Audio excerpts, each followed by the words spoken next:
अस्सलाम वालेकुम दोस्तों, तुसी वेख रहे हो पाक पंजाब टीवी। दोस्तों माशाल्लाह अज मैं तुहाडे वास्ते CNG पंप की वीडियो लेकर हाज़र होया। इंशाल्लाह उम्मीद है कि तुहानू बड़ी पसंद आएगी। दोस्तों ये CNG पंप है जिहड़ा कि लाहौर तो पहले के फूल नगर बाईपास। दोस्तों फूल नगर बाईपास ये इनकी लोकेशन हैगी, बड़ी मशहूर लोकेशन इनकी माशाल्लाह। बिल्कुल मैन के उपर पिया हुआ है। 150 फुट इनका फ्रंट है तो 2 कनाल जगह है। 2 कनाल जगह है, CNG पंप है तो 150 फुट इनका माशाल्लाह फ्रंट है।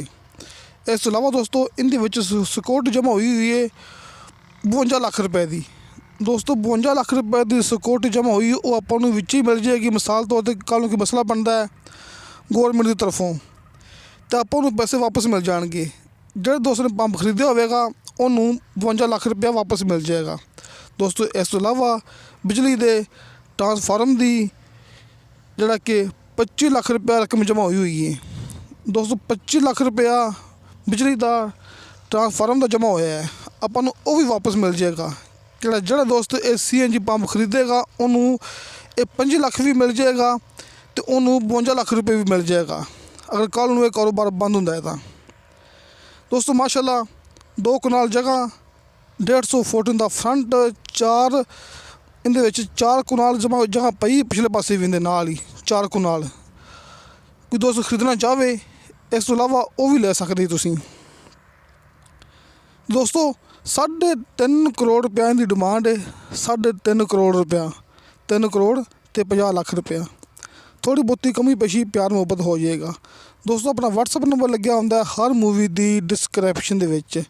अपना दफ्तर है आरफ वाला शहर कुमारा वाला चौक। मैं भरावां हर मूवी च ये दसदा हुन्ना, तुसीं इत्थे अपने कोल बैठ के अपने नाल गलबात कर सकते जी।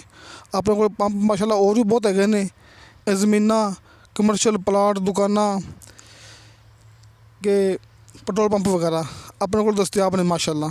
क्योंकि अपना कारोबार है, आप डीलर हाँ। आरफ वाला शहर कुमारा वाला चौक तुसीं इत्थे अपने कोल आ सकते जी। अपना दफ्तर है, सानूं सिर्फ तुसीं आउण तो एक दिन पहले इतलाह देनी, असीं तुहाडा इंतज़ार करांगे।